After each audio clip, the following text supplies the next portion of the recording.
Welcome back sa ating channel mga idol. Dumayo kami sa malayo. Nandito kami sa Agnipa. Madaling araw to. 5 kami ngayon. At ito nagpe-prepare na kami ng gamit namin. Shout out kay Kasima Lordy at kay Kasima Dinis. Shout out din kay Idol Kapupong Vlogs. Sana makadami kami ngayon. Pahibas na ang dagat nito, kaya tara na, lusong na tayo.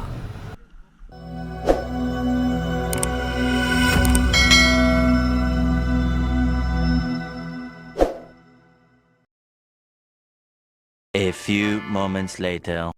Ito agad ang unang sumalubong sa atin, isang pusit. Tuhog kang pusit ka.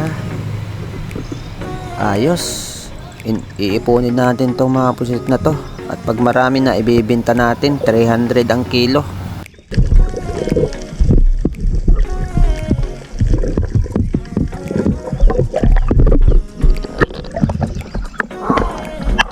Pusit ang una natin. Nahuli.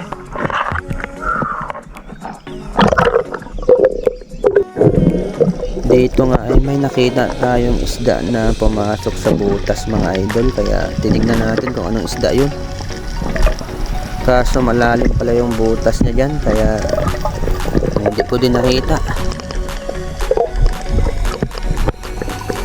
Okay, hanap na lang tayo ng iba. At meron tayong napansin dito, isang manitis. Ayun, sa pool. Hindi ka na makakawala. Mahal din ang kilo nito, 180 to 200.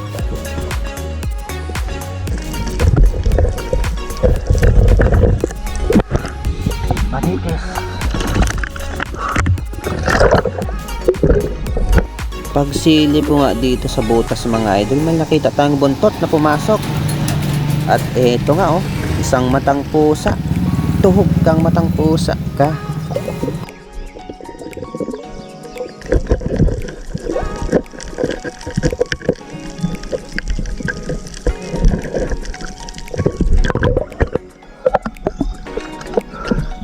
Matang pusa.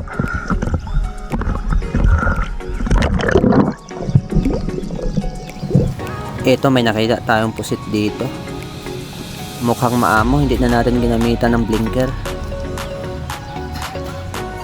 Kaya sinundan natin yan. Magalaw yung dagat kaya matagal tong matira. At ito, tinamaan natin mga idol. Pangalawang pusit natin.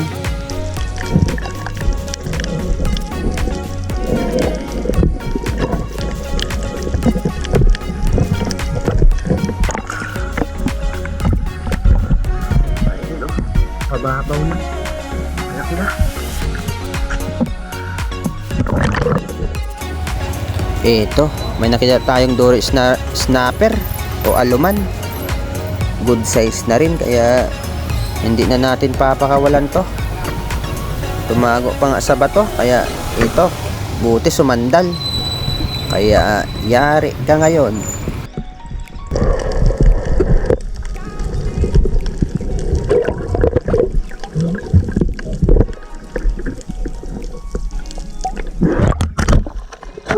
Dory snapper.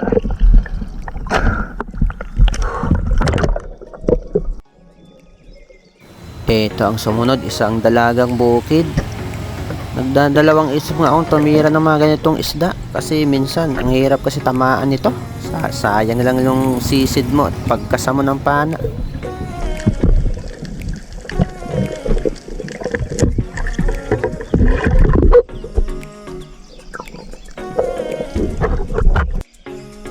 Eto, may pusit ulit tayong nakita. Nagsasampahan yung mga pusit ngayon. Ayun, sa pool. Pangatlong pusit na ata natin to, or pang-apat na.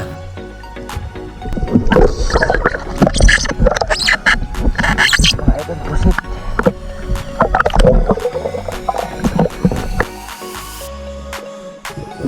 Eto, isang dory snapper ulit, or aluman. Kaya sa pool kang aluman ka, Kasing presyo nito ng manitis at saka kanupin. Nasa 200 ang kilo nito.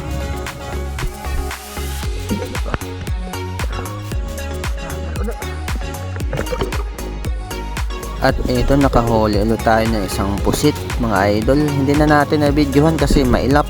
Nagpahabol pa. Ayan, no.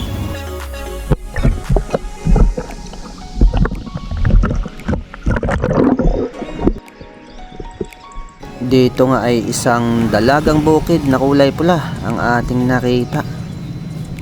Ayun, no. Good size na rin. Ayun, kaso sablay tayo. Hindi natin tinamaan. Mahirap talaga tamaan ng mga ganitong isda. Kaya minsan hindi ko na pinapansin ang mga ganito. Dito nga sa buhanginan ay may nakita tayong dalawang danggit magkadikit. Ayun, no. Sinubukan nating one shot 2 stone. At ayun nga, dali yung dalawa.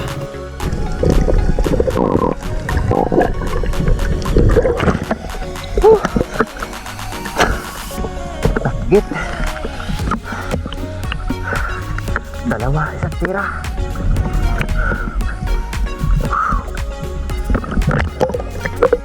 Ayun, no.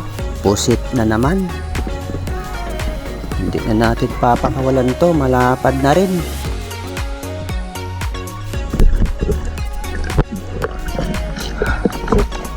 Dalawa sa atin. Dalawa ko labas. Medyo malaki.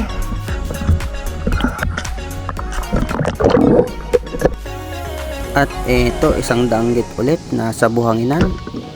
Mahilig talaga sa buhanginan to mga danggit na to. Dito sila tumatambay.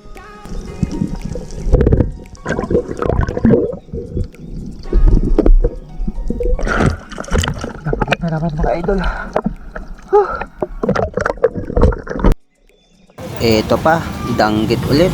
Grupo sila dito kaso itong pinili ko. Itong mas malapad sa kanila. Kaya yari kang danggit ka.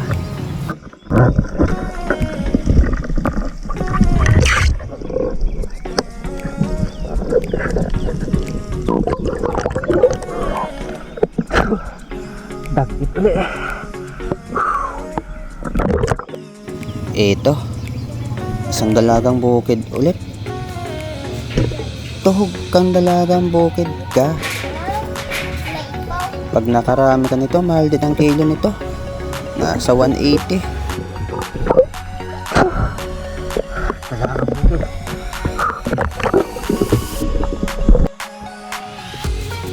Ayun, no. Isang blue crabs ang nakita natin mga idol. Minsan lang tayo makahuli nito. Konti lang ang mga blue crabs dito sa amin.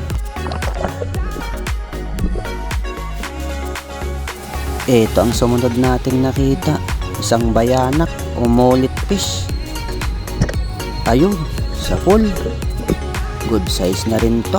Masarap ito ipaksiw.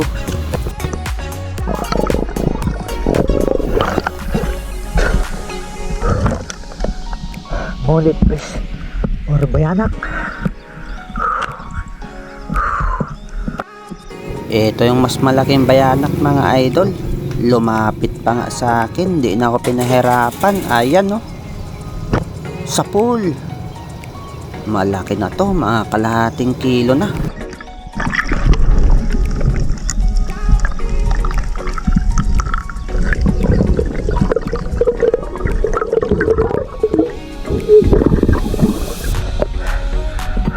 Bayanak mga idol. Bayanak ang laki. Mullet fish. Dito nga ay nakakita tayo ng grupo ng mga danggit mga idol. Nahirapan nga tayong pumili kung saan dito. Pare-parehas kasi ang size. Pero ito na lang. Mas malapit sa atin. Ayun. Dali.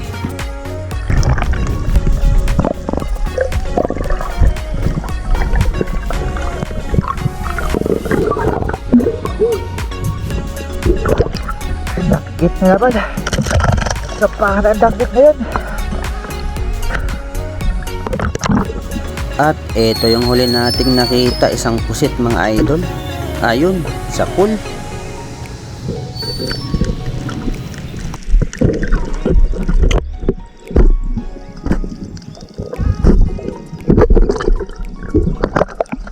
mga idol.